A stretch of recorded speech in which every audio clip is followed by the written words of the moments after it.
કોંગ્રેસનું ડેલિગેશન પહોંચ્યું છે ગાંધીનગર ચૂંટણી પંચ પાસે અને ફરિયાદ કરી છે કે ભાજપના ઇશારાથી તેમના ઉમેદવારોને તોડવાનો પ્રયત્ન કરી રહ્યા છે, ધાક ધમકી આપવામાં આવી રહી છે અને આ સમગ્ર મામલાને લઈને તેમણે ચૂંટણી પંચને ફરિયાદ આપી છે। શું છે સમગ્ર મામલો, વાત કરીશું આ વિડીયોમાં। વૈષ્ણવજન તો તેને કહીએ જે પીડ પરાઈ જાનાને રે। નમસ્કાર, નવજીવન ન્યૂઝમાં આપનું સ્વાગત છે। હું છું જયંત દાફડા। હાલ ગુજરાતમાં સ્થાનિક સ્વરાજની ચૂંટણીનો માહોલ જામ્યો છે। ગત 11 તારીખથી ઉમેદવારી ફોર્મ ભરવાની શરૂઆત થઈ છે। જો કે આવતીકાલે એટલે કે 15 તારીખે ઉમેદવારી ફોર્મ પરત ખેંચવાનો અંતિમ દિવસ છે। તેવામાં અત્યાર સુધીમાં 100થી વધુ બેઠકો ઉપર ભાજપ બિનહરીફ થયું છે। તેવામાં સતત કોંગ્રેસ દ્વારા આરોપ લગાવવામાં આવી રહ્યા છે કે તેમના ઉમેદવારોને ધાક ધમકી આપવામાં આવી રહી છે, ફોર્મ પરત ખેંચવા માટે દબાણ કરવામાં આવી રહ્યું છે અને અલગ અલગ જિલ્લાઓમાં પોલીસ ઉપર પણ આક્ષેપ લગાવવામાં આવ્યા છે કે તેમને પોલીસ સ્ટેશન બોલાવીને ધમકાવવામાં આવી રહ્યા છે। આ સમગ્ર મામલાને લઈને કોંગ્રેસના પ્રદેશ પ્રમુખ અમિત ચાવડા સહિત કોંગ્રેસના નેતાઓ છે તે અત્યારે ગાંધીનગર પહોંચ્યા છે અને ચૂંટણી પંચને ફરિયાદ કરી છે કે ભાજપના ઇશારે અધિકારીઓ તેમના ઉમેદવારોને ડરાવી રહ્યા છે, દબાણ કરી રહ્યા છે, ફોર્મ પાછું ખેંચવા માટેની કામગીરી કરી રહ્યા હોય તેવી વાત છે તે અમિત ચાવડા દ્વારા કરવામાં આવી છે। આ સમગ્ર મામલાને લઈને પહેલાં તો શું કહી રહ્યા છે કોંગ્રેસના પ્રદેશ અધ્યક્ષ અમિત ચાવડા, તેમને સાંભળીએ। સમગ્ર ગુજરાતમાં સ્થાનિક સ્વરાજની ચૂંટણીઓની પ્રક્રિયા શરૂ થઈ ચૂકી છે। ઉમેદવારી ફોર્મ ભરવાની આખરી તારીખ 11મી પૂર્ણ થઈ, ચકાસણી પણ થઈ ગઈ ને આવતીકાલે ફોર્મ પાછા ખેંચવાનો છેલ્લો દિવસ છે। 26મી એપ્રિલના રોજ મતદાન થવાનું છે, પણ ઉમેદવારી ફોર્મ ભરવાની શરૂઆતના પહેલા જ દિવસથી ચૂંટણી પંચના જે નીચેના ચૂંટણી અધિકારીઓ છે એની સાથે જોડાયેલું જે પ્રશાસન છે એની કામગીરી પણ ક્યાંક ને ક્યાંક શંકાના દાયરામાં રહી છે। સાથે સાથે ખાસ કરીને પોલીસ તંત્ર કે જેની જવાબદારી આ ગુજરાતના નાગરિકોની સુરક્ષાની છે, લો એન્ડ ઓર્ડર જાળવણીની એની જવાબદારી છે, પણ એ પોલીસ વિભાગના અધિકારીઓ, એના કર્મચારીઓ જાણે ભારતીય જનતા પાર્ટીના કાર્યકરો હોય, એજન્ટો હોય એવા કેટલાક અધિકારીઓ અને કર્મચારીઓ વર્તી રહ્યા છે। પહેલા જ દિવસથી અલગ અલગ વિસ્તારોમાં MIM હોય કે બીજા અપક્ષ ઉમેદવારો ઊભા રાખવા માટે એના પેપર્સ તૈયાર કરવાથી લઈ અને એ માટે ધાક ધમકી આપવા માટે બુટલેગરોને સાથે રાખીને પ્રયત્નો થયા। કોંગ્રેસ પક્ષના ઉમેદવારોએ જ્યારે નોમિનેશન કરવાની શરૂઆત કરી ત્યારે કોઈ પણ રીતે એને ડરાવી દબાવીને ફોર્મ ના ભરે એના માટેના પૂરા પ્રયત્નો થયા। ઉમેદવારી ફોર્મ ભરવાની પ્રક્રિયા ચાલતી હતી એ દરમિયાન જ સુરતની અમારી કોંગ્રેસની ઓફિસ હોય, અમદાવાદ કોંગ્રેસની ઓફિસ હોય કે પ્રદેશ સમિતિનું કાર્યાલય હોય કે અલગ અલગ જિલ્લાના કાર્યાલયો પર પોલીસ વિભાગના SOG ને LCB ના પોલીસના અધિકારીઓ કોંગ્રેસ ઓફિસ જઈને ઉમેદવારોની યાદી મેળવવાનો પ્રયત્નો થયા। કેટલીક જગ્યાએથી યાદી મેળવી અને એ ઉમેદવારોને ડરાવવા ધમકાવવાના પણ પ્રયત્નો થયા।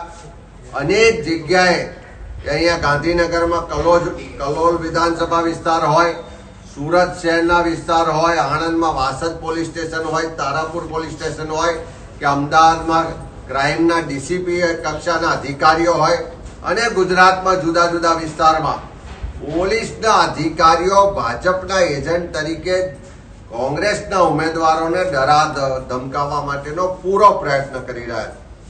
આજની જ વાત કરીએ તો તારાપુર ખાતે કોંગ્રેસના ઉમેદવાર, મહિલા ઉમેદવાર છે, એના પતિને ઘેરથી પકડી જવામાં આવે છે અને એને ધમકાવવામાં આવે છે કે તમારી પત્નીનું ફોર્મ પાછું ખેંચાયેલું નહીં તો તમને પૂરી દઈશું।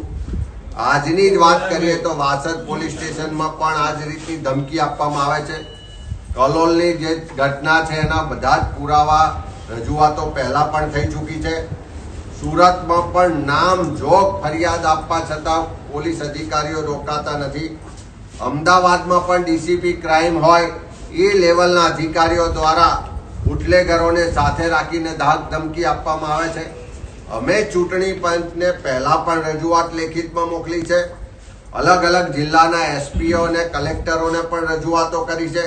તેમ છતાં પ્રક્રિયા અટકતી નથી. આજે ચૂંટણી પંચને પણ કીધું છે અને તમારા માધ્યમથી ગુજરાતની સરકાર અને ગુજરાતના જે અધિકારીઓ છે, જે પોલીસ વિભાગના અધિકારીઓ અને સરકારના અધિકારીઓ છે, અને સાથે એમના ભાજપના મળતિયા, બિલ્ડરો, બુટલેગરો બધાને જ કહેવા માંગીએ છીએ કે આ લોકશાહીનું પર્વ છે. ફ્રી એન્ડ ફેર ઇલેક્શન થાય એ થવા દો. ક્યાંય દાદાગીરી, ધમકી આપવાનો પ્રયત્ન થશે, એવા કોઈ અધિકારીઓ, કર્મચારીઓ ધ્યાનમાં આવશે તો એને છોડવામાં નહીં આવે. અને સમય આવશે તો કોઈ સરકાર, કોઈ ભાજપના નેતાઓ બચાવવા નહીં આવે. ચૂંટણી પંચ પાસે પણ માગણી કરી છે કે અમે નામજોગ ફરિયાદો આપી છે. પોલીસ સ્ટેશન કે ચોક્કસ અધિકારીઓના નામ પણ આપ્યા છે. એમની સામે કાર્યવાહી કરવામાં આવે એવી માગણી પણ કરી છે. અને આવતીકાલે જ્યારે ફોર્મ પાછો ખેંચવાનો છેલ્લો દિવસ છે, ત્યારે અનેક જગ્યાએ આવા લોકો ડરાવી ધમકાવી રહ્યા છે, ત્યારે એમને પ્રોટેક્શન આપવા માટેની પણ રજૂઆત કરી છે. ત્યારે ફરી માગણી કરીએ છીએ કે આવા જે પણ પોલીસના અધિકારીઓ ધાક ધમકી આપી રહ્યા છે, ડરાવા ધમકાવવાનો પ્રયત્ન કરી રહ્યા છે અને ભાજપનો હાથો બનીને ફોર્મ પાછા ખેંચાવવાનો પ્રયત્ન કરી રહ્યા છે, એની સામે કડક કાર્યવાહી કરવામાં આવે. અને એવા લોકો સામે આવનારા દિવસોમાં જરૂર પડશે તો નામજોગ કાર્યવાહી કરવાની પણ ફરજ પડશે.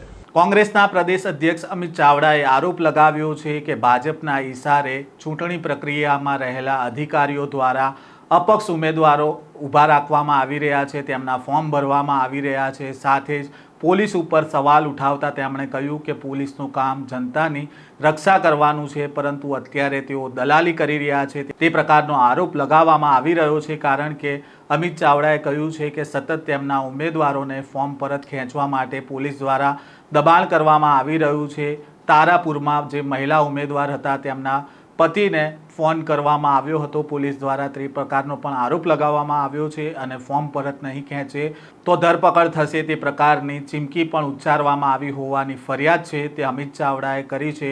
સમગ્ર મામલાને લઈને ચૂંટણી પંચને મુદ્દાઓ લખીને આપ્યા છે કોંગ્રેસે કે કઈ પ્રકારે તેમના ઉમેદવારોને તોડવાના પ્રયત્ન થઈ રહ્યા છે. સાથે જ તેમણે કહ્યું છે કે જો હવે આગામી સમયમાં જ્યારે પક્ષ બદલાશે, સત્તા પર અમે આવીશું, તો હવે કોઈ આવા અધિકારીઓ જે અત્યારે ભાજપની દલાલી કરી રહ્યા છે તેમને નહીં છોડીએ, તે પ્રકારની પણ અમિત ચાવડા દ્વારા ચીમકી ઉચ્ચારવામાં આવી રહી છે. હાલ ચૂંટણી ફોર્મ પરત ખેંચવાનો આવતીકાલે છેલ્લો દિવસ છે, તેવામાં અનેક એવી બેઠકો છે જ્યાં કોંગ્રેસના ઉમેદવારોએ ફોર્મ પાછું ખેંચ્યું છે અથવા તો ફોર્મ રદ થઈ રહ્યા છે, જેના કારણે અત્યારે ભાજપ અનેક બેઠકો ઉપર બિનહરીફ જાહેર થઈ છે અને તેના જ કારણે અત્યારે કોંગ્રેસ ચિંતામાં મુકાઈ છે અને તેમના અન્ય ઉમેદવારો ન તૂટે તે માટે હવે ચૂંટણી પંચને ફરિયાદ કરી છે. આ પ્રકારના સમાચાર અહેવાલ સાથે ફરી મળીશું. નવજીવન ન્યૂઝ સાથે જોડાયેલા રહેજો.